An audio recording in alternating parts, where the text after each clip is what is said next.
For your planning, the roundtable is still ongoing. So. So we can be comfortable now? You can crisscross applesauce, you can sit down. Roundtable is still happening. Oh, it's still happening. So Okay. Can I sit down? you can take a call, play a game, scroll through your Twitter feed. So I missed if there was an estimate for We do not have an estimate, but the roundtable is still happening. those. Got it. Yeah, that's, so now we all know the same thing, because I don't know anything else. So I just want to let you guys know that. All right. Thanks, guys. Thank you.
Good afternoon, Mr. President.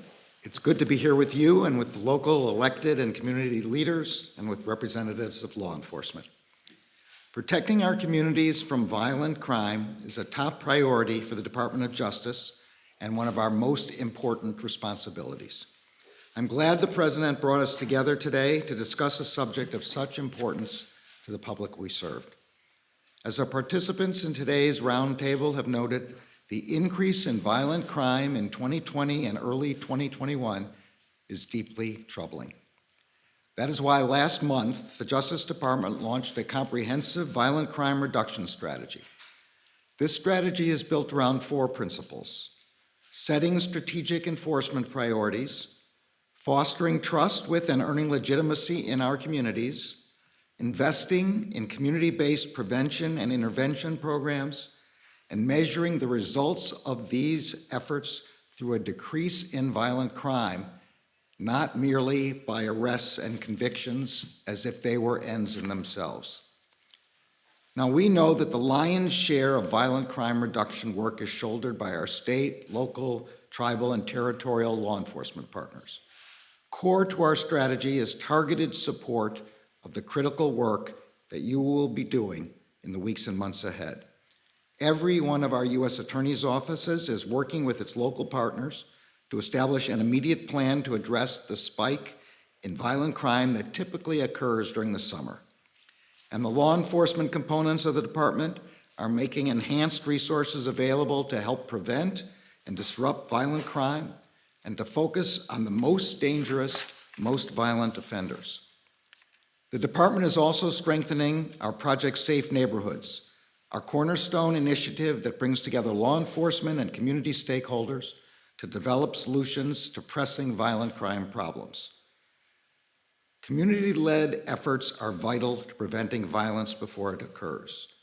The Justice Department has available over $1 billion in funding through over a dozen grant programs that can be used to support evidence-based community violence intervention strategies.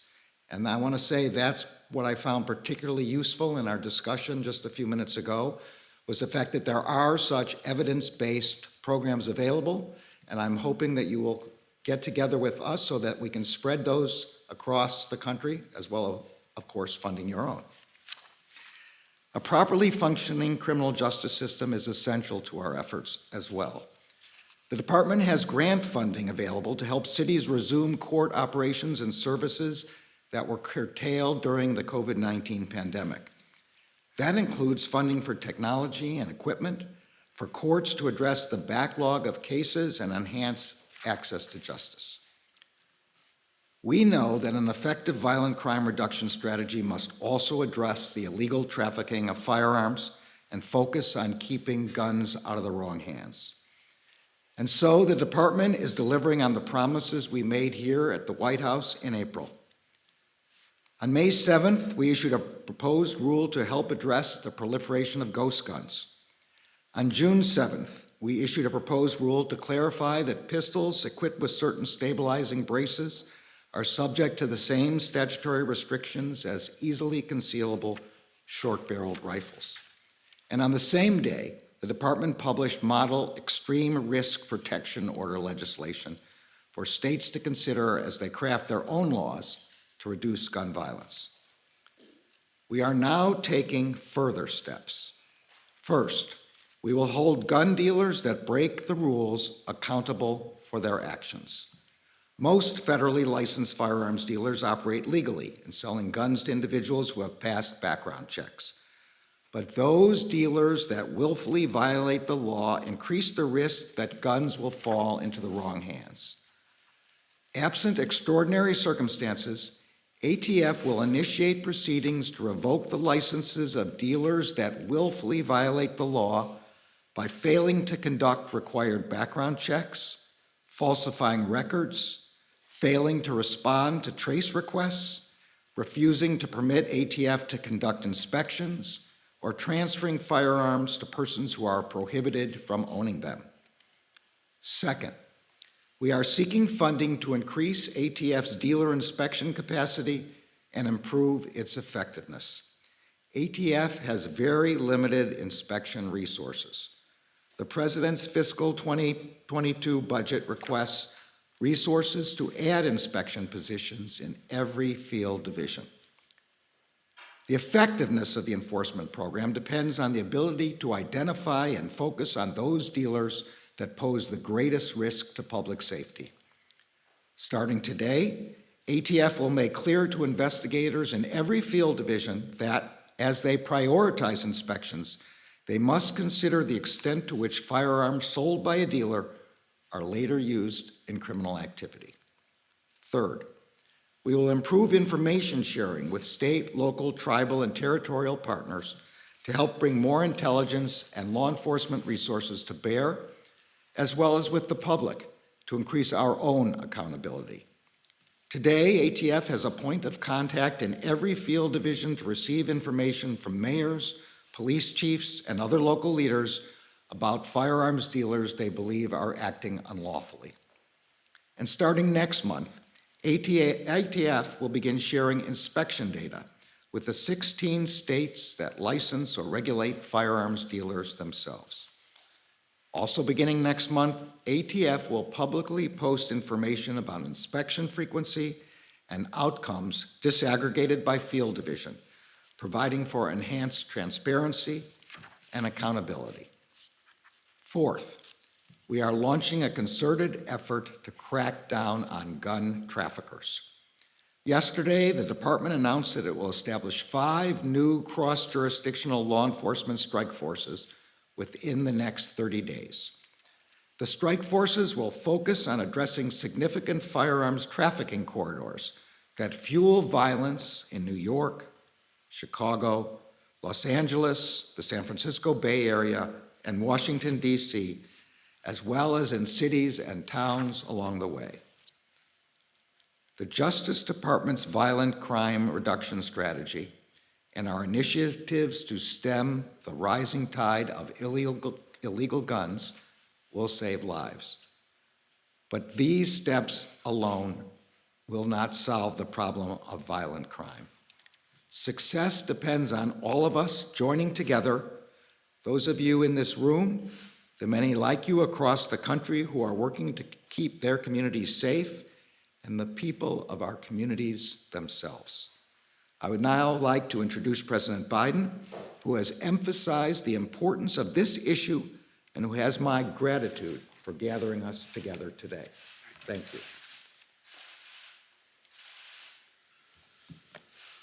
Thank you, General. Let me, before I begin, thank the participants in our roundtable today. 2 mayors, 3 mayors, chiefs of police, attorneys general, and community organizers are doing significant work in bringing down violent crime in their communities. There is no one answer fits everything, and it's about being engaged and multiple organizations being engaged. So I want to thank you for the time you spent with us today. And I warned you I'm coming back at you again for more information. And we just met, as I said, with a bipartisan group of mayors, law enforcement, and community leaders. And we discussed a comprehensive strategy that I'm releasing today to combat the epidemic of gun violence and other violent crime that we've been seeing in our country for far too long, that has spiked since the start of the pandemic over a year ago. Crime historically rises during the summer, and as we emerge from this pandemic, with the country opening back up again, the traditional summer spike may even be more pronounced than it usually would be. For folks at home, here's what you need to know. I've been at this a long time, and there are things we know that work that reduce gun violence and violent crime, and things that we don't know about. But things we know about, background checks for purchasing a firearm are important. Ban on assault weapons and high-capacity magazines. No one needs to have a weapon that can fire over 30, 40, 50, even up to 100 rounds, unless you think the deer are wearing Kevlar vests or something. Community policing and programs that keep neighborhoods safe and keep folks out of trouble. These efforts work, they save lives. But over time, these policies were gutted and are woefully underfunded. In our conversation today, we talked about our strategy to supercharge what works while we continue to push the Congress to act on sensible gun violence legislation. First, we discussed cracking down, as you heard from the Attorney General, on rogue gun dealers. We know that if there is a strict enforcement of background checks, then fewer guns get into the hands of criminals. Background checks have thus far kept more than 3 million guns out of the hands of felons, convicted felons, fugitive, domestic abusers, and others prohibited from being able to purchase a gun. And there's still too many loopholes in that system. And today, enough rogue gun dealers feel like they can get away with selling guns to people who aren't legally allowed to own them. And I might add, the Second Amendment from the day it was passed limited the type of people who could own a gun and what type of weapon you could own. You couldn't buy a cannon. Those who say the blood of patriots, and all the stuff about how we're going to have to move against the government. Well, the tree of liberty is not water with the blood of patriots. What's happened is that there never been, if you want to think you need to have weapons to take on the government, you need F-15s and maybe some nuclear weapons. The point is that there's always been the ability to rationally limit the type of weapon that can be owned and who can own it. The last time we had data on this issue of who was purchasing guns was more than 20 years ago. 5% of gun dealers, turns out, in the study we did, showed that 90% of illegal guns were found at the crime scenes sold by 5% of gun dealers. 5% sold 90% of the guns found at crime scenes. And these merchants of death are breaking the law for profit. They're selling guns that are killing innocent people. It's wrong, it's unacceptable. As the Attorney General said, we're going to crack down on those gun dealers and the violent criminals they knowingly arm. In April, I announced that the Justice Department is going to be issuing an annual report on gun trafficking so we can update that data. Today, the department is announcing, as I just did, a major crackdown on stem the flow of guns used to commit violent crimes. It's zero tolerance for gun dealers who willfully violate key existing laws and regulations. Let me repeat, zero tolerance. If you willfully sell a gun to someone who's prohibited from possessing it, if you willfully fail to run a background check, if you willfully falsify a record, if you willfully fail to cooperate with the tracing requests or inspections, my message to you is this: we'll find you, and we will seek your license to sell guns. We'll make sure you can't sell death and mayhem on our streets. It's an outrage. It has to end, and we'll end it, period. Second, we discussed disrupting illegal gun trafficking. Now, the gun lobby wants you to believe that cities that are had the toughest gun laws still have the highest rates of gun violence, as was pointed out by the group we had today in our roundtable. The violence is, so they argue, why do you need those gun laws if they don't work in cities that have tough laws? Don't believe it. Here's the truth. Today's conversation with Mayor Scott of Baltimore, for example, echoed what we know to be the case and hear from mayors all across the country. Mayors have the power to help shape and enforce the laws in their cities, but they can't control the laws in neighboring cities and states, even though the gun legally bought there as often ends up in their streets. Mayor Scott says that 80% of the guns in Baltimore were acquired outside the city. Outside the city. There's little he can do about that. So we have to act. As part of our strategy, the Justice Department is creating 5 new strike forces to crack down on illegal gun trafficking in the corridors supplying weapons to cities like New York, Chicago, Los Angeles, Washington, D.C., and the Bay Area. With these strike forces, local and federal law enforcement and prosecutors are going to be able to better coordinate the prosecution of illegal gun trafficking across city and state lines. So, illegal guns sold from the back door of a gun shop in Virginia don't end up in a murder scene in Baltimore. And if they do, then local and federal law enforcement can better coordinate to trace illegal gun sales back to a shady gun dealer and hold them accountable. Police Chief Murray of the Police Chief Merrick, Police Chief Murphy, Paul of Baton Rouge, Louisiana, talked about how he's coordinating more closely with the Bureau of Alcohol, Tobacco, and Firearms, the ATF, and the Federal Bureau of Investigation, the FBI, to help take on criminal organizations committing violent crimes in the city. This kind of coordination is essential to keeping the weapons of war out of the hands of dangerous criminals, fugitives, and gangs, as well as organized crime. Third, we discussed historic funding for states, cities, and counties, and tribes for law enforcement and crime prevention. You know, they've not only had to fight this pandemic, they've also had to deal with economic crisis that has decimated their budgets, forced them to cut essential services, including law enforcement and social services. And amid the COVID-19 pandemic, they've had to deal with a second public health crisis, gun violence. The American Rescue Plan, which we passed in the first 100 days of my administration, is providing much needed and historic relief to bring back those law enforcement jobs and social service jobs. Much of this relief has already arrived. The rest is on its way. And we're now providing more guidance on how they can use the $350 billion nationally that the American Rescue Plan has available to help reduce crime and address the root causes. For example, cities experiencing an increase in gun violence are able to use the American Rescue Plan dollars to hire police officers needed for community policing and to pay their overtime. Mayors will also be able to buy crime-fighting technologies like gunshot detection systems to better see and stop gun violence in their communities. They can use the funding to scale up wraparound services for the residents as well, including substance abuse and mental health services that we know will make a difference in prevention of crime. Here's another example that reminds me of the old saying my mom used to use. She said, "An idle mind is a devil's workshop." Well, school's out for the summer. Teenagers are in tough neighborhoods. Who are in tough neighborhoods? No jobs, more trouble. We know summer jobs, training, and recreation for young people work. They help make sure young people pick up a paycheck instead of a pistol.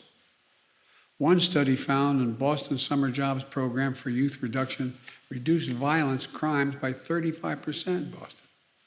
Another study found that a program that offers high school students in Chicago a good summer job and an adult mentor and behavioral therapy led to a 45% drop in violence.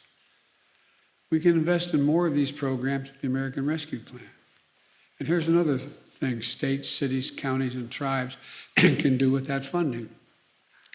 When someone finishes their time in prison, we can't just continue to give them $25 and a bus ticket.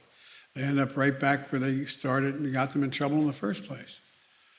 Or no option for being able to provide for access to public housing, or for schools, or for mentors to help them find their way, and the stuff that prevents recidivism and helps them integrate into society. That's changing with guidance and we're issuing today. The American Rescue Plan funding can help formerly incarcerated people get skills training, apprenticeships, and work experience so they can gain stability and security and a chance for a better life rather than going back to exactly what they left.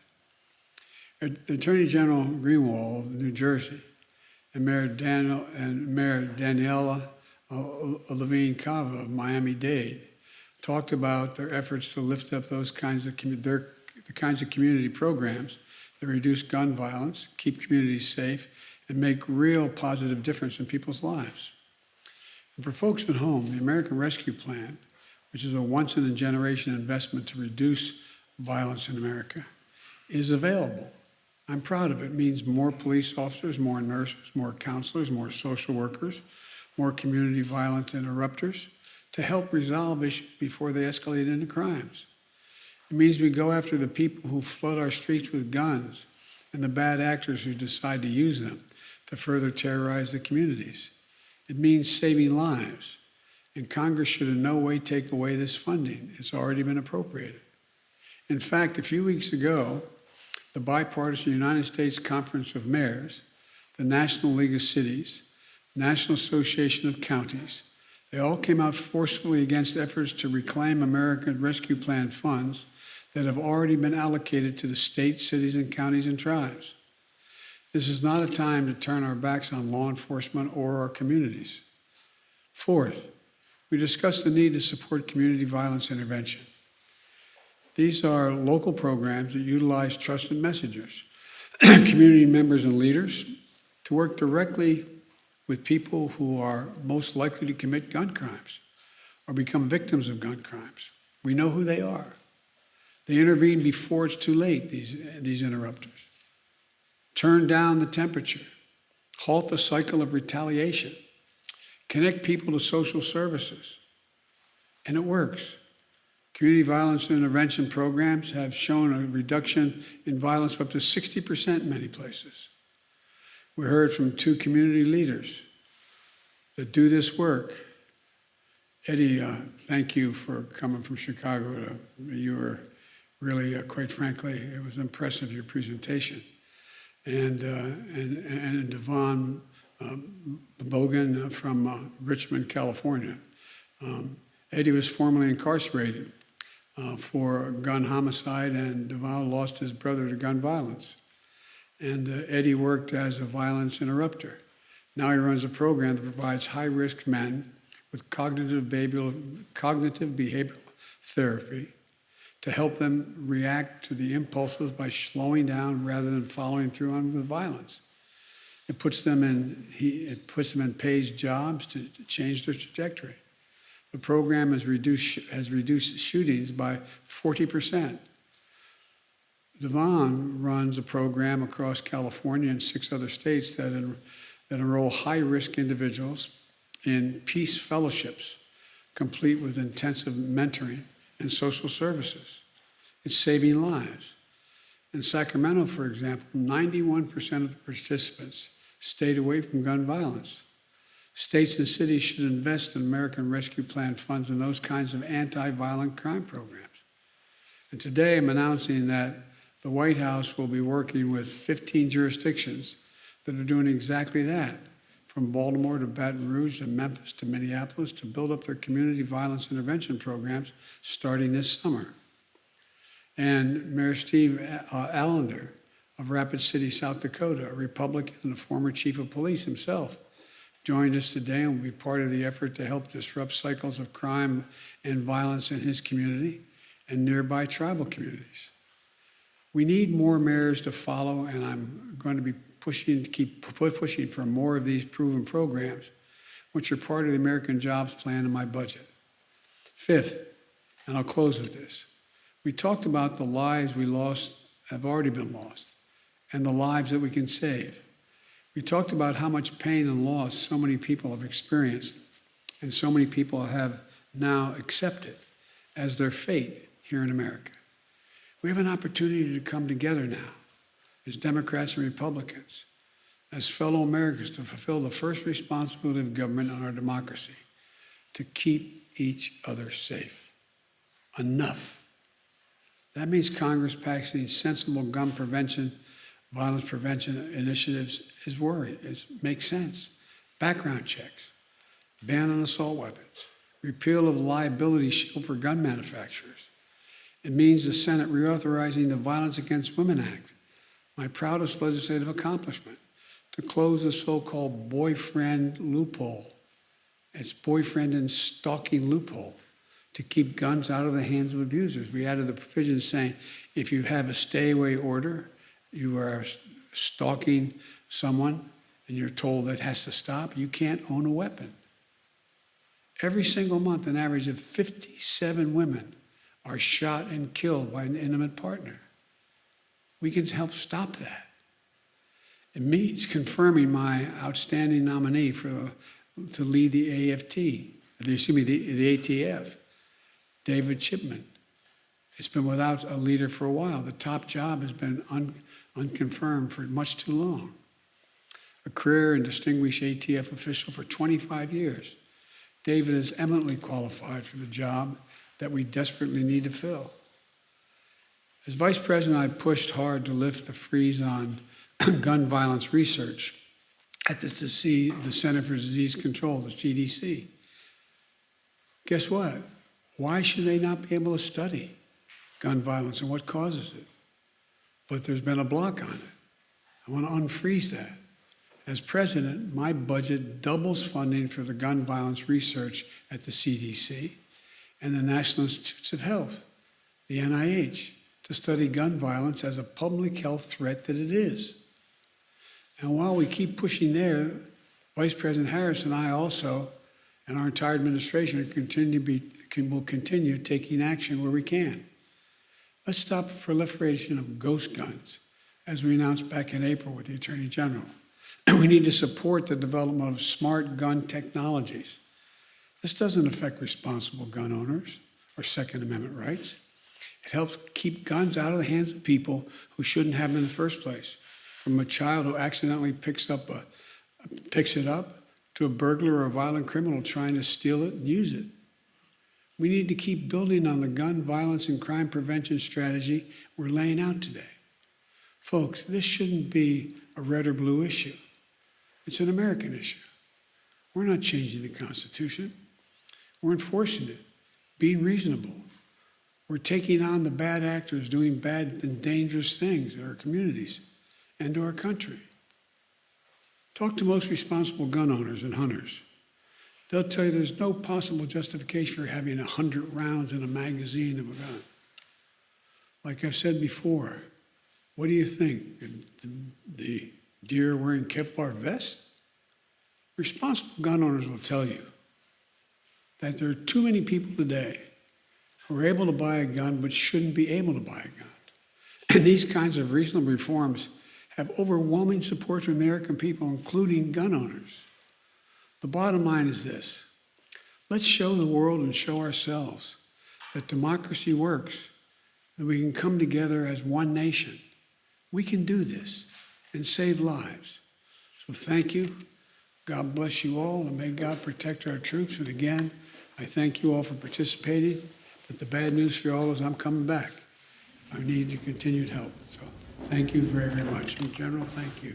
Mr. Appreciate President, it. are you still holding out hope that Congress can pass another assault weapons ban? I never give up hope. How do you feel about the bipartisan infrastructure deal that's been released? I'll tell you that when I get the final numbers tonight. Mr. President, what do you feel is the most effective thing that government can do to change the mindset of those who feel compelled to pull the triggers of these guns? By being engaged in a whole range of programs we talked today, everything from mental health programs to engaging people early on and letting them know there's other options. Making sure that when a child is young, they have access to real education. They get started off on the right foot. Making sure that when someone gets out of prison, they're not denied public housing. They don't have to go back under the bridge where they're living before, that they're able to get help for health care, et cetera. And re-engaging them in the neighborhood, giving them some hope, some opportunity. And in the meantime, making sure that those folks who are taking advantage of them by taking advantage of their situation are in fact held accountable.